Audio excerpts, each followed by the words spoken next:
राधे राधे।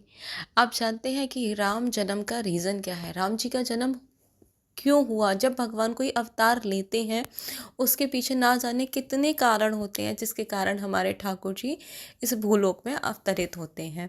तो ऐसे ही एक समय की बात है, नारद जी को इच्छा प्रकट हुई।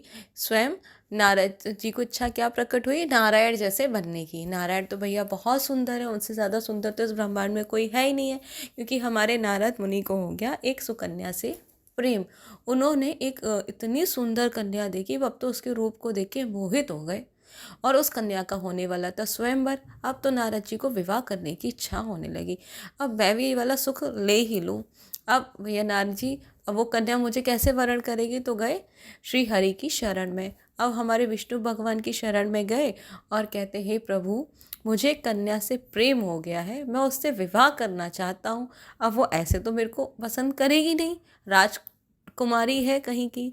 आप मेरे को ना अपने जैसा सुंदर बना दो। ठीक है भैया। अब तो ठाकुर जी ने उनको सुंदर बना दिया। अब वो स्वयंवर में पहुँचे। उस स्वयंवर में हमारे श्री हरि नारायण भी पहुँचे। अब वो कन्या भाई बरमाला लेकर आई। कन्या जिसके गले में बरमाला डालेगी वही उसका पति होगा। अब तो नारद जी को जैसे ही लगा ये कन्या मेरे आगे से निकल गई, अब तो फिर वो कन्या के आगे जाए, फिर वो कन्या वहाँ से फिर निकल गई, फिर नारद जी वो वाली जगह पहुँच जाए। ऐसे नारद जी ने 3 बार किया।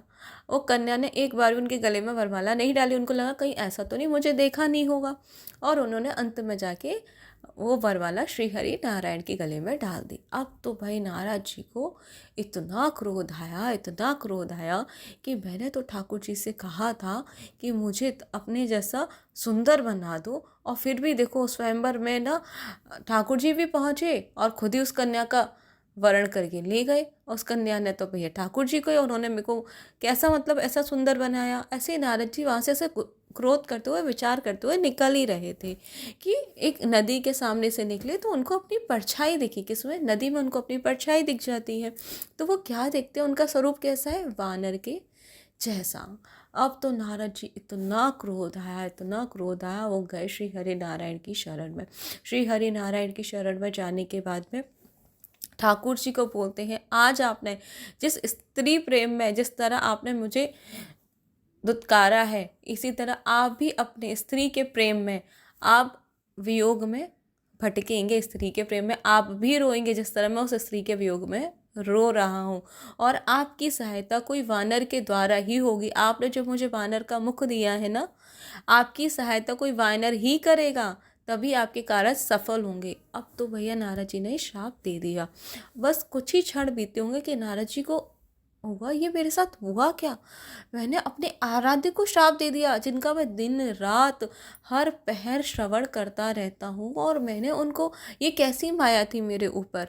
अब तो भैया नारद जी को फिर बहुत गिलानी हुई, ठाकुर जी की शरण में जाके क्षमा प्रार्थना किए। तब हमारे भगवान ने बताया, हे, क्योंकि नारद जी तो उनके लिए उनके पुत्र के समान है, ये मेरी ही लीला थी, ये मेरी ही लीला थी, मेरी ही, अब मुझे भूलोक पे जन्म लेना है। तो जब भगवान को लीला करनी होती है तो ना जाने बहुत सारे रीजन होते हैं। यही कारण से राम जी और सीता जी का वियोग हुआ, और हनुमान जी मिले। हनुमान जी की सहायता से उन्होंने राम जी को, सीता माता की खोज हुई, और सीता माता वापस आई। तो मतलब एक जन्म, एक अवतार के पीछे ना जाने भगवान जी के पास कितने सारे रीज़न होते हैं।